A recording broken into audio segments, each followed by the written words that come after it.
XVI. He is the autocratic leader of a sovereign European nation and simultaneously the CEO of a foreign-based multinational corporation. He heads the Vatican Bank, which is unregulated by any legal entity on earth. Altogether, the Pope has no superpowers. The Pope has no superpowers. The Pope cannot raise the dead. The Pope cannot raise the dead. The Pope cannot walk on water. The Pope cannot walk on water. The Pope cannot change water into wine. The Pope cannot change water into wine. The Pope is not God. Do not pretend he is. The Pope is not God. Do not pretend he is. As CEO of the Catholic Corporation, Joseph Ratzinger recently appointed Salvatore Cordileone as Archbishop of San Francisco.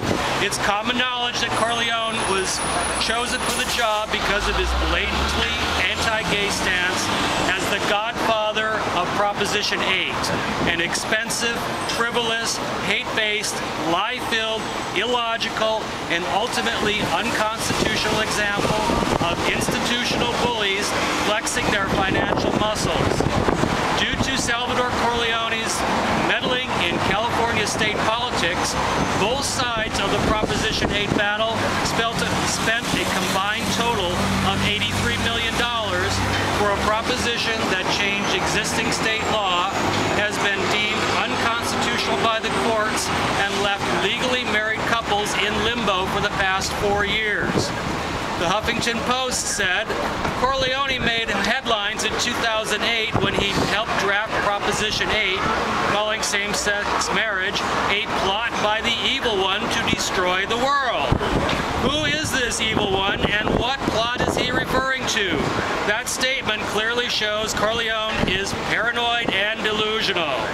As quoted in the San Francisco Chronicle, marriage is the union of a man and woman. I don't see how that is discriminatory against anyone.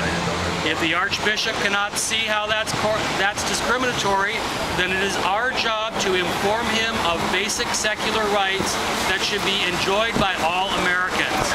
Our hope that is with a little respectful guidance, open conversation, factual information, and first-hand testimony from people directly affected by the discrimination he is clearly unable to see, he may someday join the rest of the enlightened members of the 21st century. If you look at churches as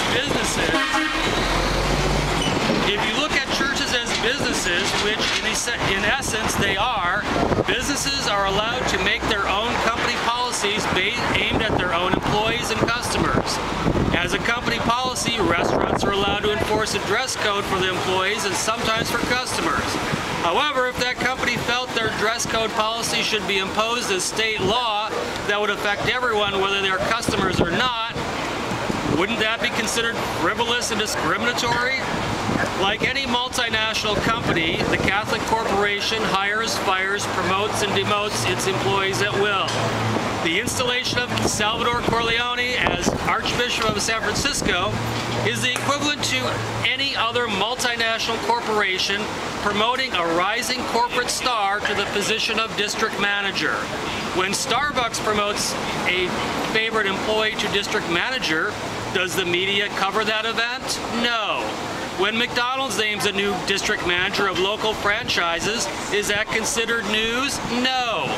More importantly, if the district manager of a Taco Bell decides to change state law to confirm a Taco Bell's own unique corporate policy, does his job title automatically give him credibility with the media to local authorities?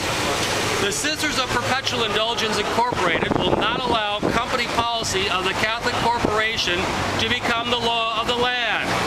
The Archbishop has no superpowers. The Archbishop has no superpowers. The Archbishop cannot raise the dead. The Archbishop cannot raise the dead. The Archbishop cannot walk on water. The Archbishop cannot walk on water. The Archbishop cannot change water into wine. The Archbishop cannot change water into wine. The Archbishop is not God. Do not pretend he is. The Archbishop is not God. Do not pretend he is. As Godfather of Proposition 8, Mr. Cordileone has overstepped the bounds of his position. The media and civic leaders have given the position of Archbishop too much influence in purely secular matters outside the realm of his job description. The Sisters of Perpetual Indulgence propose the following call to action. The media should no longer automatically bestow preferential and favorable bias toward middle management employees of the Catholic Corporation. Politicians and civic leaders should boycott Cordileone's installation ceremony on October 4th. Marriage equality is supported by a wide margin in San Francisco.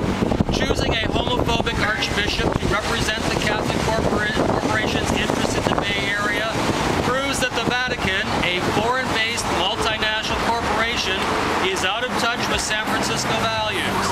The sisters demand that any politician who supports marriage equality should join us in denouncing Salvatore Cordileone's appointment as Archbishop and boycott his installation ceremony tomorrow. We call on the mayor, the supervisors, the state assembly members, state senators, police department, fire department, and particularly House Minority Leader Nancy Pelosi to boycott Salvatore Cordileone's installation ceremony tomorrow. Repeat after me. Silly Sally, you have no power here. Silly Sally, you have no power here. Silly Sally, you have no power here. Silly Sally, you have no power here. This press conference is the beginning of a long-term campaign by the Sisters of Perpetual Indulgence Incorporated to maintain separation of church and state.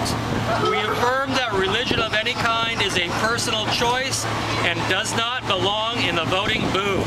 Amen. Amen. All women. All women. And all the others. And all the others.